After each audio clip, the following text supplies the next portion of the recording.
আসসালামু আলাইকুম। এডুকেশন পয়েন্টে আপনাকে স্বাগতম।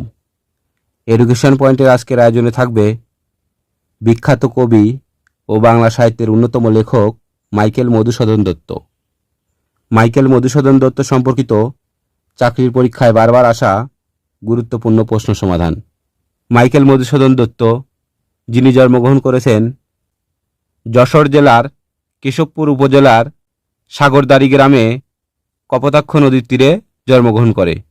তিনি জন্মগ্রহণ করেন 25 জানুয়ারি 1824 সালে। তার পিতার নাম ছিল রাজনারায়ণ দত্ত এবং মাতার নাম ছিল জাহ্নবী দেবী। 1 নম্বর প্রশ্ন, মাইকেল মধুসূদন দত্তের জন্মসাল কোনটি? মাইকেল মধুসূদন দত্ত জন্মগ্রহণ করে 25 জানুয়ারি 1824 সালে। মাইকেল মধুসূদন দত্তের জীবনকাল কোনটি? মাইকেল মধুসূদন দত্ত জন্মগ্রহণ করেছিলেন 25 জানুয়ারি 1824 সালে এবং তিনি মৃত্যুবরণ করেন 29 জুন 1873 সালে কলকাতাতে। তাহলে মাইকেল মধুসূদন দত্তের জীবনকাল হল 1824 থেকে 1873 সাল পর্যন্ত। মাইকেল মধুসূদন দত্ত কোন শতাব্দীতে জীবিত ছিলেন? মাইকেল মধুসূদন দত্ত 19বিংশ শতাব্দীতে জীবিত ছিলেন। মাইকেল মধুসূদন দত্ত যে গ্রামে জন্মগ্রহণ করেছিলেন সে গ্রামটির নাম হল যশোরের কেশবপুর উপজেলার সাগরদাড়ি গ্রাম। মাইকেল মধুসূদন দত্তের বাড়ি যশোর জেলার কোন উপজেলায়? মাইকেল মধুসূদন দত্তের বাড়ি যশোর জেলার কেশবপুর উপজেলায় জন্মগ্রহণ করেন। অ্যান্সার গ। মধুসূদন খ্রিস্ট ধর্মে দীক্ষিত হন কত সালে? মধুসূদন দত্ত 1843 সালে মাত্র 19 বছর বয়সে তিনি খ্রিস্টান ধর্ম গ্রহণ করেন এবং খ্রিস্ট ধর্মে দীক্ষিত হন। 1843 সালের পর থেকে মধুসূদন দত্তের নামের আগে মাইকেল মধুসূদন দত্ত যোগ হয়। মধুসূদন দত্তের মৃত্যু হয় কোথায়? মধুসূদন দত্ত 1873 সালের 29 জুন কলকাতা মেডিকেলে মৃত্যুবরণ করেন। কোন বানানটি শুদ্ধ? এখানে মধুসূদন বানানটি শুদ্ধ হল অপশন কতে। দেখেন, অবশ্যই বানানগুলো সুন্দর করে দেখতে হবে। বাংলা কবিতায় আধুনিকতার প্রবর্তক কে? বাংলা কবিতায় আধুনিকতার প্রবর্তক হলেন মাইকেল মধুসূদন দত্ত। বাংলা সাহিত্যের প্রথম মহাকবি হলেন Michael Madhusudan Dutta. Timothy Penpoem ছদ্মনামে কবিতা লিখতেন মাইকেল মধুসূদন দত্ত। দত্তকুন্দলোপ কবি কে? দত্তকুন্দলোপ কবি হলেন মাইকেল মধুসূদন দত্ত। মাইকেল মধুসূদন দত্তের প্রধান অবদান কোনটি? মাইকেল মধুসূদন দত্তের প্রধান অবদান হল তিনি বাংলা সনেটের প্রবর্তক। বাংলা সাহিত্যের প্রথম সার্থক মহাকাব্য কোনটি? বাংলা সাহিত্যের প্রথম সার্থক মহাকাব্য হল মেঘনাদ বধ কাব্য। বাংলা সাহিত্যের প্রথম সার্থক মহাকাব্য মেঘনাদ বধ কাব্য। মাইকেল মধুসূদন দত্তের মহাকাব্য কোনটি? এটিও হল মেঘনাদ বধ কাব্য। মেঘনাদ বধ কাব্যের রচয়িতা কে? মেঘনাদ বধ কাব্যের রচয়িতা হলেন মাইকেল মধুসূদন দত্ত। কত সালে মেঘনাদ বধ কাব্য প্রথম প্রকাশিত হয়? 1861 সালে মেঘনাদ বধ কাব্য প্রথম প্রকাশিত হয়। মধুসূদন দত্তের মেঘনাদ বধ কাব্যের উৎস কি? মাইকেল মধুসূদন দত্তের মেঘনাদ বধ কাব্যের প্রধান উৎস হল রামায়ণ। মেঘনাদ বধ কাব্যে সর্গ সংখ্যা কয়টি? মেঘনাদ বধ কাব্যে সর্গ সংখ্যা 9টি। মেঘনাদ বধ কাব্য কোন ছন্দে রচিত? মেঘনাদ বধ অমিত্রাক্ষর ছন্দে রচিত। মধুসূদন দত্তের মেঘনাদবধ কাব্য প্রকৃতপক্ষে কোন রসের কাব্য? মাইকেল মধুসূদন দত্তের মেঘনাদবধ কাব্যটি হল বীর রসের কাব্য। অর্থাৎ এখানে বীরত্বের কথাগুলোই বেশি প্রাধান্য দেওয়া হয়েছে। আমি কি ডরাই সখী ভিখারি রাঘবে? ভিখারি রাঘবকে? এখানে ভিখারি রাঘব হলেন রাম। রামকেই ভিখারি রাঘব বলা হয়েছে। বিভীষণের স্ত্রীর নাম কি? বিভীষণের স্ত্রীর নাম হল শর্মা।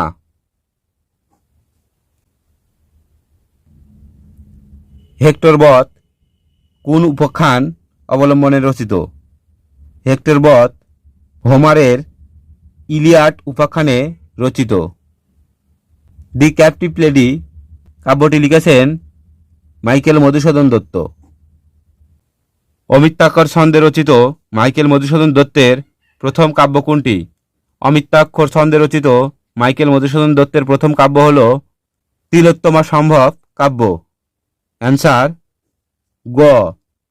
মাইকেল মধুসূদন দত্তের তিলোত্তমা সম্ভব কাব্য একটি কাহিনী কাব্য।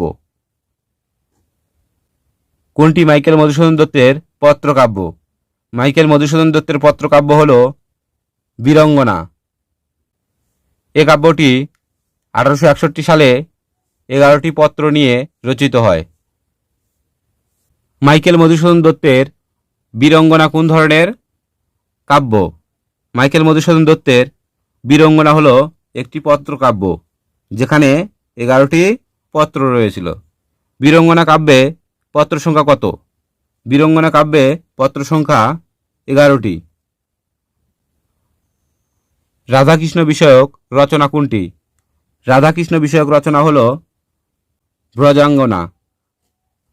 বাংলা সাহিত্যে অমিত্রাক্ষর ছন্দ প্রথম ব্যবহৃত হয় পদ্মাবতী নাটকে। মাইকেল মধুসূদন দত্তের নাটক কোনটি? মাইকেল মধুসূদন দত্তের নাটক হল কৃষ্ণকুমারী। 33 নম্বর প্রশ্ন, মাইকেল মধুসূদন দত্তের নাটক কোনটি? 33 নম্বর প্রশ্নের উত্তর হবে শর্মিষ্ঠা। নিম্নের গ্রন্থগুলোর মধ্যে মধুসূদন দত্তের রচিত কোনটি? নিচের অপশনগুলোর মধ্যে মধুসূদন দত্তের রচিত গ্রন্থ হল মায়া কানন।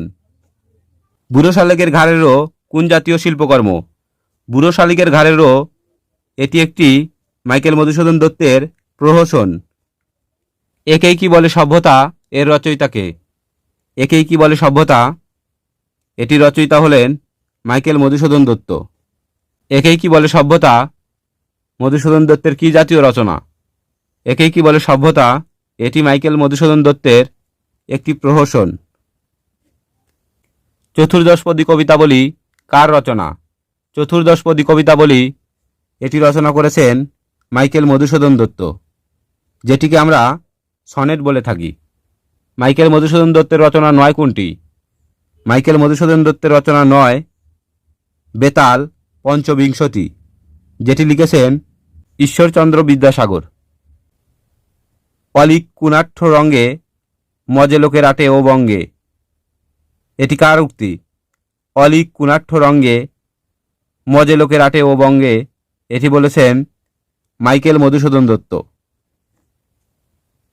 42 নম্বর প্রশ্ন, সতত হে নথ তুমি পরম ওর মনে, সতত তোমার কথা ভাবিয়ে বিরলে।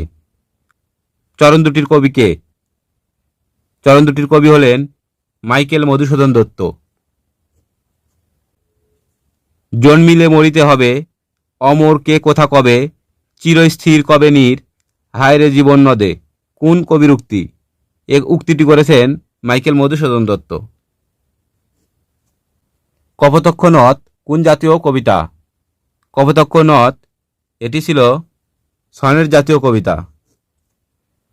বঙ্গভাষা কবিতার রচয়িতাকে? বঙ্গভাষা কবিতাটির রচয়িতা হলেন মাইকেল মধুসূদন দত্ত। বঙ্গভাষা সনেট প্রথম কি নামে লেখা হয়? বঙ্গভাষা সনেট প্রথম লেখা হয়েছিল কবি ও মাতৃভাষা। পরবর্তীতে কবি ও মাতৃভাষার নাম পরিবর্তন করে বঙ্গভাষা রাখা হয়েছিল। বঙ্গভাষা কবিতাটি কোন ছন্দে রচিত? বঙ্গভাষা কবিতাটি অক্ষরবৃত্ত ছন্দে রচিত। কোন কবিতাটি অষ্টক ও ষষ্ঠকে বিভক্ত? সনেট কবিতাগুলো অষ্টক এবং ষষ্ঠকে বিভক্ত। এখানে সনেট কবিতা হল বঙ্গভাষা। প্রথম 8 লাইনকে বলে অষ্টক এবং শেষের 6 লাইনকে বলে ষষ্ঠক। এই মোট মিলে 14 লাইনের কবিতা হয়। বঙ্গভাষা সনেটের ষষ্ঠকের মিল বিন্যাস গ ঘ ঘ গ ঙ ঙ। অ্যান্সার ঘ। হে বঙ্গ তাণ্ডবে তব বিভীত রতন, তা সবে অবহেলা করি পর ধন লোভে মত্ত, করিনু ভবন পরদেশে ভিক্ষাবৃত্তি কুক্ষণে আচারী। এই উক্তিটি কোন কবির? এই উক্তিটি করেছেন মধুসূদন দত্ত। বাংলা সাহিত্যে প্রথম সার্থক ট্র্যাজেডি নাটক কোনটি? বাংলা সাহিত্যে প্রথম সার্থক ট্র্যাজেডি নাটক হল কৃষ্ণকুমারী, যেটি লিখেছেন মাইকেল মধুসূদন দত্ত। মধুসূদন দত্ত রচিত ঐতিহাসিক নাটক কৃষ্ণকুমারী। প্রথম বাংলা সনেট কার লেখা? প্রথম বাংলা সনেট এটি লিখেছেন মাইকেল মধুসূদন দত্ত। সেই ধন্য নরকুলে লোকে যারে নাহি ভুলে পঙ্গুক্তিটি কার রচনা? এটি রচনা করেছেন মাইকেল মধুসূদন দত্ত। বাংলা সাহিত্যে সার্থক মহাকাব্যের রচয়িতা হলেন মাইকেল মধুসূদন দত্ত। নিচের কোনটি মাইকেল মধুসূদন দত্তের রচনা নয়? অপশনগুলোর মধ্যে পদ্মাবতী এটি মাইকেল মধুসূদন দত্তের রচিত নয়। এটি রচনা করেছিলেন আলাউল। কপোতাক্ষ নদ কবিতাটি কে লিখেছেন? কপোতাক্ষ নদ কবিতাটি লিখেছেন মাইকেল মধুসূদন দত্ত। বাংলা ভাষায় প্রথম সার্থক কমেডি নাটক কোনটি? বাংলা ভাষায় প্রথম সার্থক কমেডি নাটক হল পদ্মাবতী। আজ এ পর্যন্তই। আশা করি সম্পূর্ণ ভিডিওটি মনোযোগ সহকারে দেখলে ইনশাআল্লাহ উপকৃত হবেন। আসসালামু আলাইকুম।